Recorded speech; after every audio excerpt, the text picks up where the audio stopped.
Hey everybody, welcome back to Northern Lion Plays the Binding of Isaac Afterbirth Plus. How we feeling? Calm, cool, collected, and hope... Oh, we don't know what our HP is at. I'll tell you though, I love our damage stat.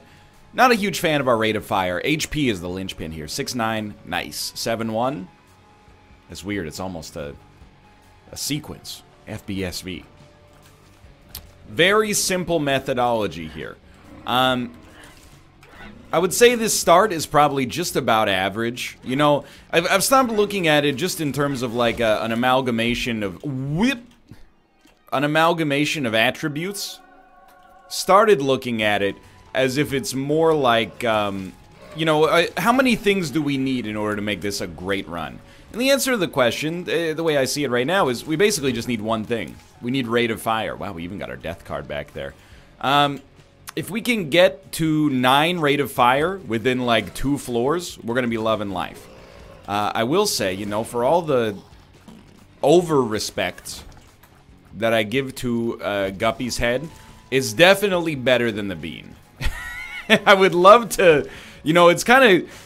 Guppy's head has gotten us into some trouble, you know? We've been thinking with the wrong head, so to speak, when it comes to the Guppy situation here. But in this situation, we definitely would rather have Guppy's head than the occasional little bit of poison damage to 1/8 of the enemies on a room. But I'll acknowledge, you know, I've been re-examining how I feel about these items and how these items are either aiding and abetting me as when it comes to my goal of never losing an Isaac again, or if they're actually a hindrance. And you know, I think my overrating of Guppy's head is a little bit of a hindrance. So far, I'm pretty pleased with this floor. Don't forget,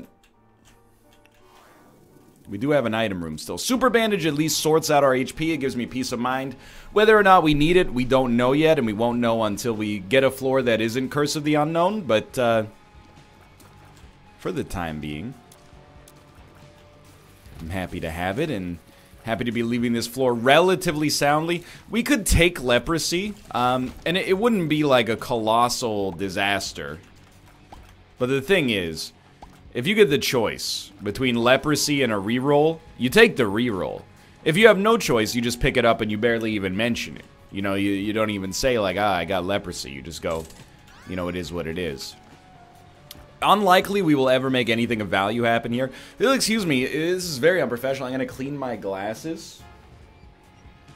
They're a little foggy. People, I mean, having glasses is not bad. It's not a curse, you know? I like having them, actually.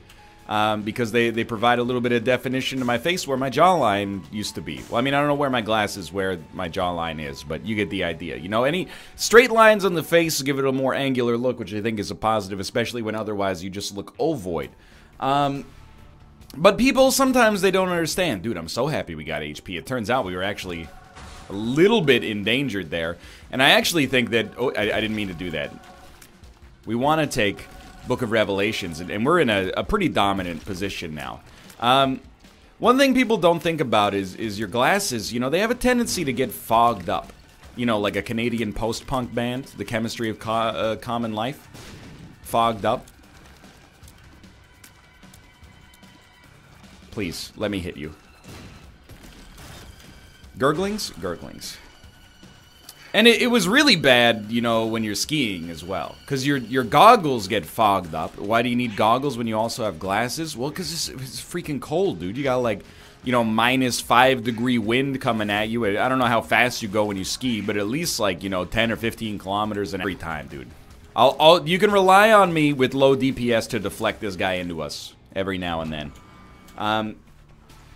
So you get the fog on the glasses. You get the fog on the goggles, and then when do your glasses fog up? Well, it's when, like, it's cold outside, and then they're exposed to warmth, right? You get a little condensation on the glasses. So if you ever stop moving, you know, to take a breather, you're breathing out hot air, and it's getting it all fogged. That's why whenever I walk into a restaurant, I've heard that, like, if you walk into a warm room backwards, your glasses won't fog up.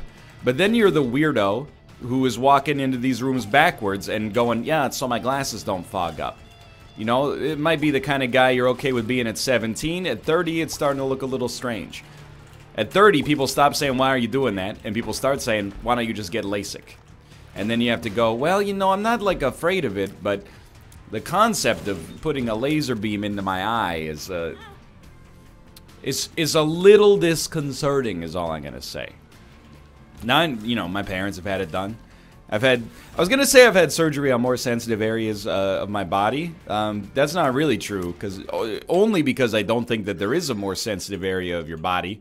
I don't care if scientists say, you know, like, oh, the tongue is more sensitive or, you know, whatever.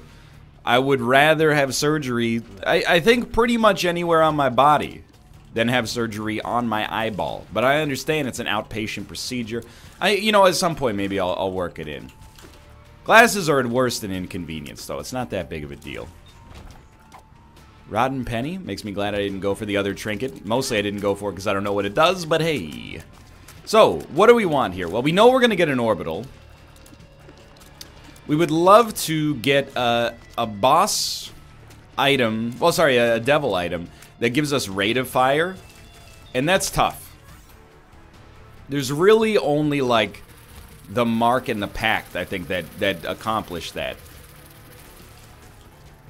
I'm trying to think, but yeah, I wouldn't get your hopes up. In theory, you know, we could get Dark Prince's crown, but that actually just does not work when we know we're going to be getting an orbital regardless. Small Rock, admittedly, is very helpful, except our speed is now quite bad, but I think it's a price I'm willing to pay, especially with, you know, having the ability to replenish our HP. I think we're off to a very, very good start here, and a start that, you know, I hate to say it because it makes me look like the coward that I am, but, you know, my favorite runs on this streak right now are the runs where you pick up an incredible defensive item early. And I hate to say it, but Book of Revelations is an incredible defensive item, you know? So I feel very, very safe right now. And that's where I want to be at this point in my... like a pretty appropriate time to do that. And we'll be leaving and caffeinating a little bit. Alright. So basically, we expect this floor... If I had to graph my anxiety regarding this run, this would probably be peak anxiety. And I'm trying to not say anxiety, because there's no G in that word. I've been informed, and you get the idea. I'll try it. I am a genius. How did that work? You know, one of the things I'm not trying to act, again, like I'm an amazing Isaac player. Well, I mean, I know I'm good. It's always hard. You got to project like a certain level of confidence, but I think I'm very well aware of where my skills in Isaac stand.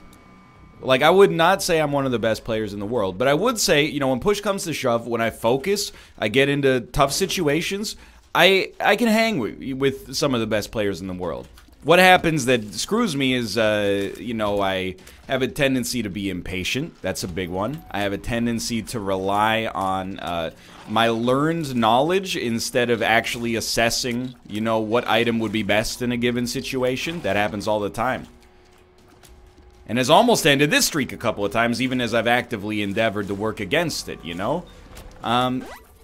But you always got to be careful, because sometimes if you're like, you know, I'm not trying to pretend that I'm good at Isaac, and people, and I'm not saying it's a bad thing, but you know, they want you to have a healthy self-image, and they go like, you know, you're not bad at Isaac. Like, if you're bad at Isaac, I must be terrible. And I'm like, yuck. To come through and be like, oh, don't say that about yourself. I'm sure if you wanted to grow hair, you could grow the best hair. You know, that's just...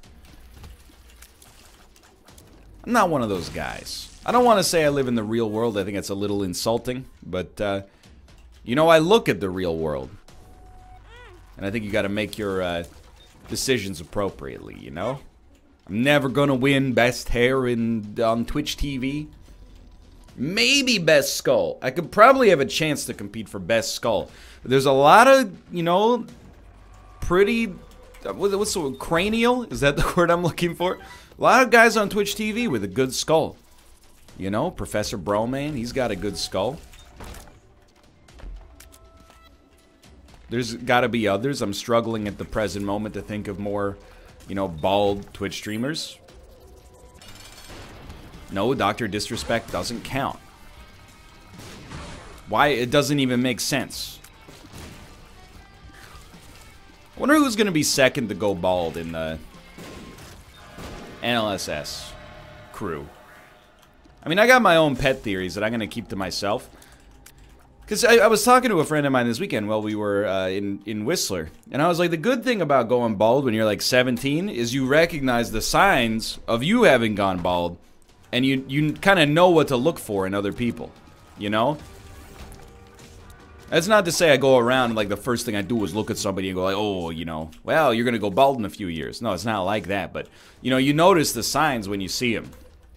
What are the signs? Well, I mean, noticeable thinning. A widow's peak. Prodigious hat usage as time goes on.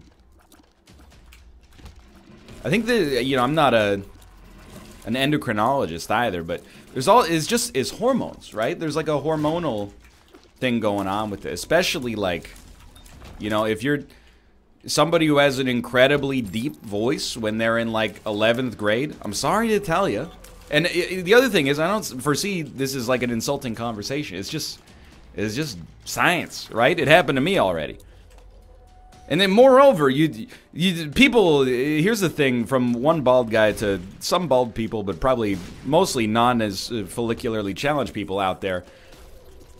People with hair will mercilessly make fun of a bald guy. Hey, nice going, Chrome Dome. Hey, what kind of wax do you use? Shampoo or soap on your head? I've always wanted to know. But if you go up to them and you go, hey, you know, you got like a little bit of a Vegeta widow's peak going on. They go, excuse me, sir. How dare you say something like that to me? That is toxic, and, you know, it turns out, you know, they're making fun of you.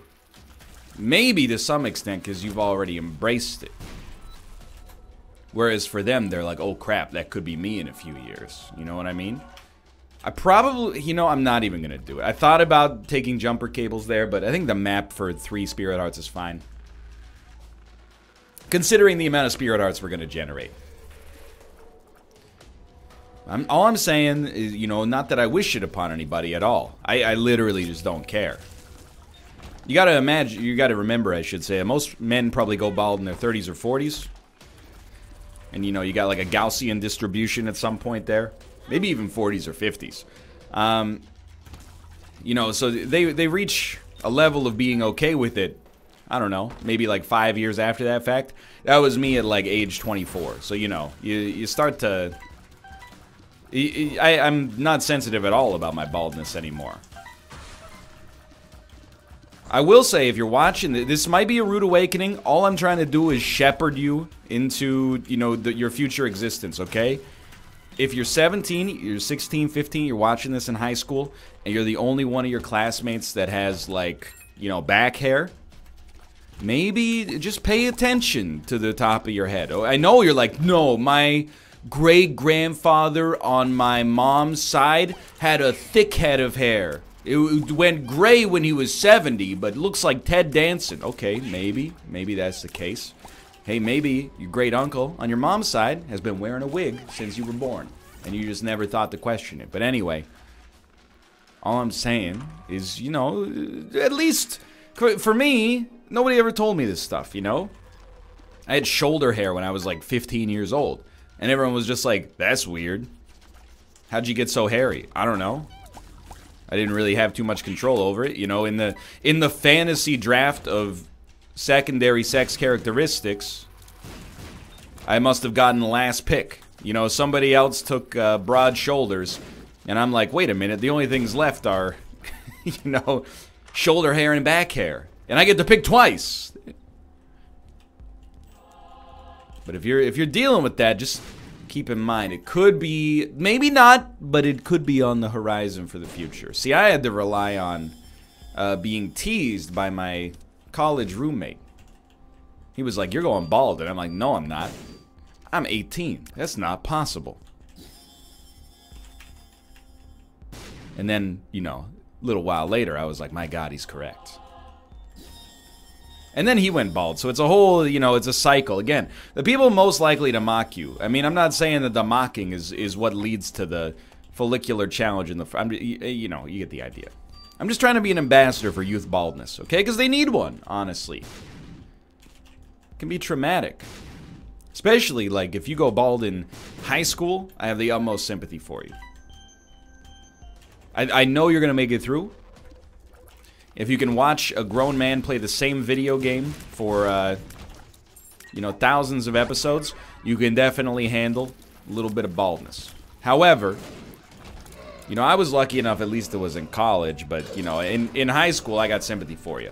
What I don't have sympathy for, to the same extent at least, and this may sound cruel, is sometimes people, I see it on Reddit, you know. I'm only 28 and I've already noticed my hair has started to thin a little bit. Life's unfair. Yo, bro. That's like, I mean, it might be slightly on the younger side, but not by much. I don't support you trying to, you know, co-opt the youth bald movement as a 29-year-old who's starting to lose. May I please use the portal, sir? Yes, I'm gatekeeping, okay? Everybody thinks gatekeeping's a bad idea until they're on the other side of the gate and they want their resources protected. At which point they go, man, we should put a lock on that gate. And arbitrarily say you can't go through that gate unless you went bald before you were 25 years old. Don't open that. I'm still looking for a spit upgrade. We should check this room out real quick. No special rooms going on there. I mean, this run is amazing. If we get a speed upgrade, we're set. We got very, very little to complain about. It's just a nice casual run to start the day. No complaints whatsoever. Just nice. And again, you know, dare I say the obvious. It's pretty much entirely a result of the space that we've been given as a result of Book of Revelations. Even just being able to take the map is really nice. And then, you know, Tarot Cloth 2 of Diamonds did some good work for us as well. I was going to say Groot work. Did some Groot work for us as well. Succubus, great passive damage, etc., etc. Anyway, I'm spinning off in all sorts of directions here early. You know, commentary's going this way, that way, that's okay. Please, I'm on my way. Can't get around. Stuck on a floor with Curse of the Maze. Tyrone likes to put these curses here for days. He's on his way. Thank you, Pokemon Go. You know, we should go get those bombs. Why not? I'm feeling good, you know. Please don't put me in this room anymore. I'm genuinely feeling good, you know. As you would expect, maybe I'd be a little sore from the ski trip. Not really. I went down and I worked out today, and it feels good. I can actually move my arms. Again, this is not flexing whatsoever. Like, oh, I'm such a big man. It's quite the opposite. I'm embarrassed of my weakness. But yo, it's a speed upgrade. Legitimately, after doing that first weight workout, my arms were sore and less functional than normal for like 5 days, which is very sobering.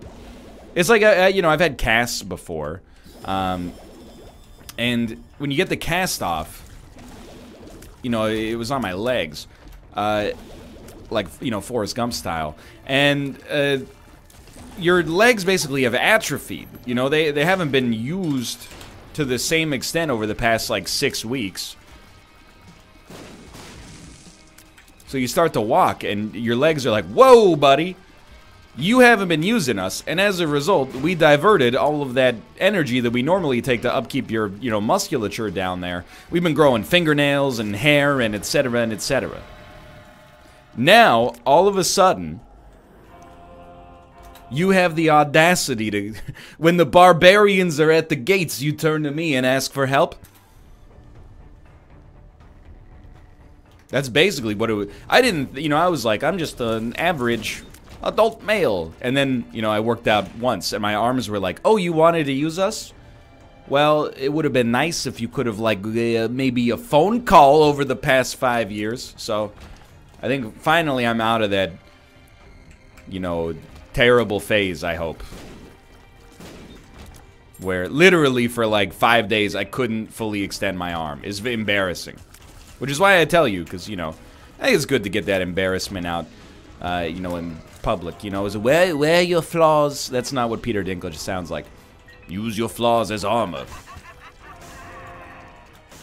I forget what he says. He's, you know, to thine own self be true. Peter Dinklage. I do not care about boss rush, but I definitely do care about the item room. And I would like to visit upon the shop as well. So let's go back here. Everything's solid. Like, I mean, it's better than solid. 12 damage. Well, it's actually not better than solid. We have one stat that's not better than solid. That's our rate of fire. But, I mean, we can work on it, you know? There's plenty of time. Yeah, sure, I'm happy with this. And it's quite a lot of money, doubtlessly, but... Our chariot card. Immediately useful. We could also use the better trinket, but apart from that, I mean, you can tell for yourself, we're cruising for a pretty easy win here. And you know, it's like, you know, in life, you don't apologize for the easy wins. You ever hear the expression, you know, they always, 25% of success is showing up, 50% of success is showing up, 90% of success is showing up. I think I agree. I don't agree with a lot of idioms, as you've noticed if you've been watching the show for any length of time. I take issue with a lot of idioms. You know, I will take a piercing shot without even re-rolling. Also gives us the chance. No, it's very unlikely we'll make boss rush. Sometimes it's true. Sometimes 90% of success is showing up, you know? You ever have, like, an exam in high school or college, or a test? I mean, I'll make it as universal as possible, even if you're not at the age that you're in college yet. Sometimes you're going to stress out about an exam, and you're going to kill it.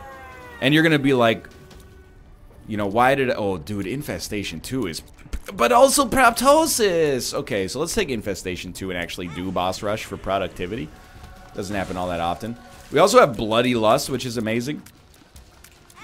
Those are situations where legitimately, you know, 90% of success is just showing up. You know, your teacher freaked you out probably. And did so on purpose in most situations. They're like, yeah, watch out, the test is going to be really hard. You should really study. And then you study for it.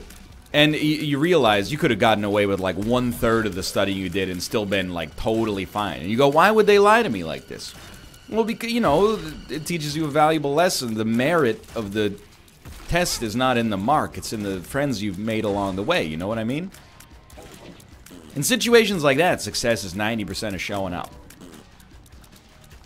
Sometimes you're going to get an easy one. And that's how I feel about the streak as well, you know?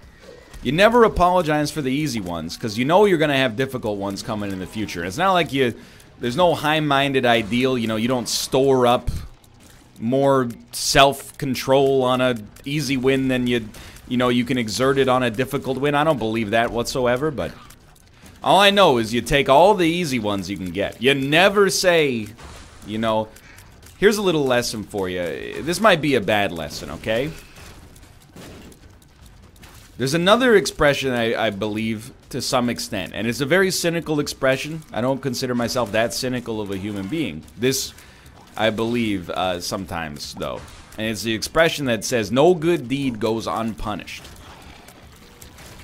Let me explain. The idea is, you know, sometimes, you know, let's say you got, and this is apropos of nothing at all, and I mean that sincerely, but you might have a friend who's, like, always seeking attention, you know, they're posting Facebook statuses like, really wish someone would come and talk to me right now, and then, you know, maybe you've ignored it in the past, or maybe you've said hello. Sometimes these are well-meaning situations, you know, they really do want someone to talk to, and you talk to them, and you give them your opinion, and then you both feel better. You helped a friend, and then they feel like better as well as a result of having been comforted. But sometimes, and if you're telling me, NL, this is cynical, you don't live in the real world, and you ain't ever met a person like this or been in this situation, okay? Sometimes you end up getting dragged into that person's quicksand yourself, and that's fine. You know, sometimes even for them, it's okay to sacrifice a little bit of your own time and well-being. That's gonna hurt, in order to give somebody else an avenue to vent. But There's definitely been situations in my life where I've been like, what's wrong? And then like 3 days later, I'm like, I should have just kept my mouth shut.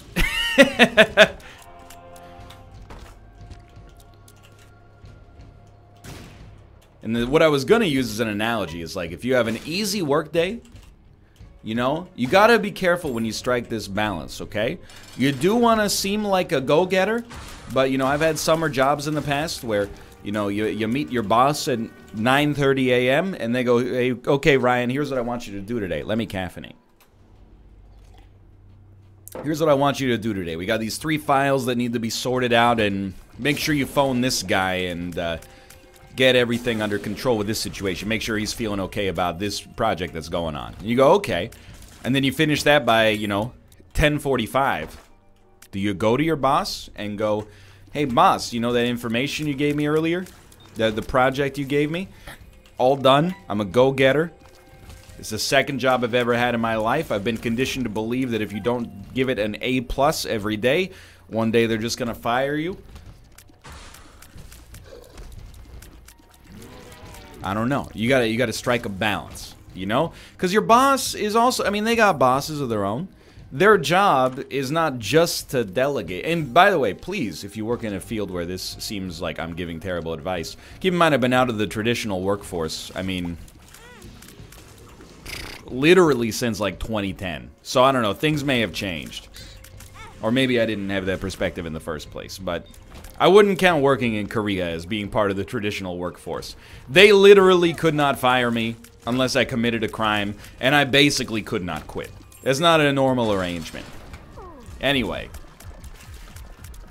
You know, your boss, their job is not simply to delegate to a junior level employee like what they should be doing with their time. They got their own battles to fight on their own soil. So they give you something in the morning, they say reasonably, you know, it's not a trap most of the time, I imagine. They're not like, hey, why didn't you come to me yesterday and ask for more to do? They're like, hey, if you do this today, that will have been a successful workday where you've helped me out at my job too. Maybe if you can, you know, sometimes I'm sure you just get bored. But, you know, if you can, you know, send them like a little ping and be like, hey, let me know if there's just some space open up for me. Let me know if there's anything I can help with. That's different than like, you know, the way I approached my first few summer jobs was like, hey, here's a task that, you know, reasonably, I might expect it to take like 2 hours. And then I come back in like an hour and 15 minutes and I'm like, I'm done. Did I do a good job, teacher? What do I do next? And I realized like, you know, it doesn't make you a bad employee, but it probably have to knock on my office door once every, you know, 3 hours and ask for a new assignment. Like, you get the idea. Anyway, that's just my 2 cents. As always, you should not take advice on real issues from many YouTubers. You need to know the YouTuber. I don't want to besmirch the nature of the platform. But and Twitch is the same. A lot of people on YouTube and Twitch, you know, myself included, we don't live in the real world. That's not to say like, you know, oh, I'm living the life of a Hollywood celebrity. But like, you know, I don't have to deal with inter-office politics. You know, I don't have to navigate those treacherous waters. I haven't done a job interview in like, I mean, basically a decade. So anytime, you know, you take advice from somebody, it helps to know who the source is, you know, to put it in perspective. I'm giving you advice from a well-meaning perspective, but I'm also giving you a piece of meta advice, which is like analyze the qualifications of whoever's giving you that advice in the first place. That's why so many self-help books annoy the crap out of me, because they're like, you know, how to be a successful author. And then you look, and this is like the first book they've ever written, and I'm like, what do you know? It's probably not totally fair, but The Subtle Art of Not Giving an F by a guy who was able to not give an F because this book sold 45 million copies. Now, I always turn to that book as a point of derision, and that might not be fair because I never read the whole thing.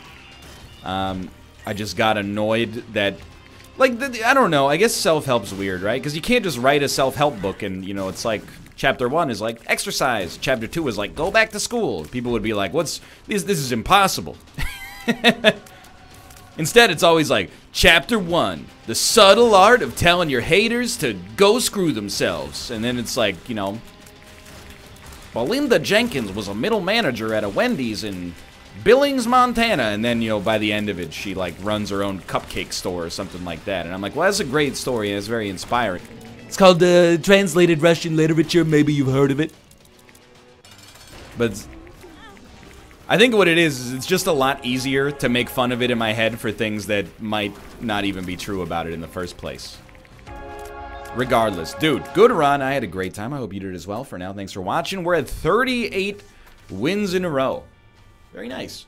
If you enjoyed it, click the like button. Helps it a great deal. Of course, subscribe if you want to see more in the future. For now, thanks for watching, and I will see you next time. See ya!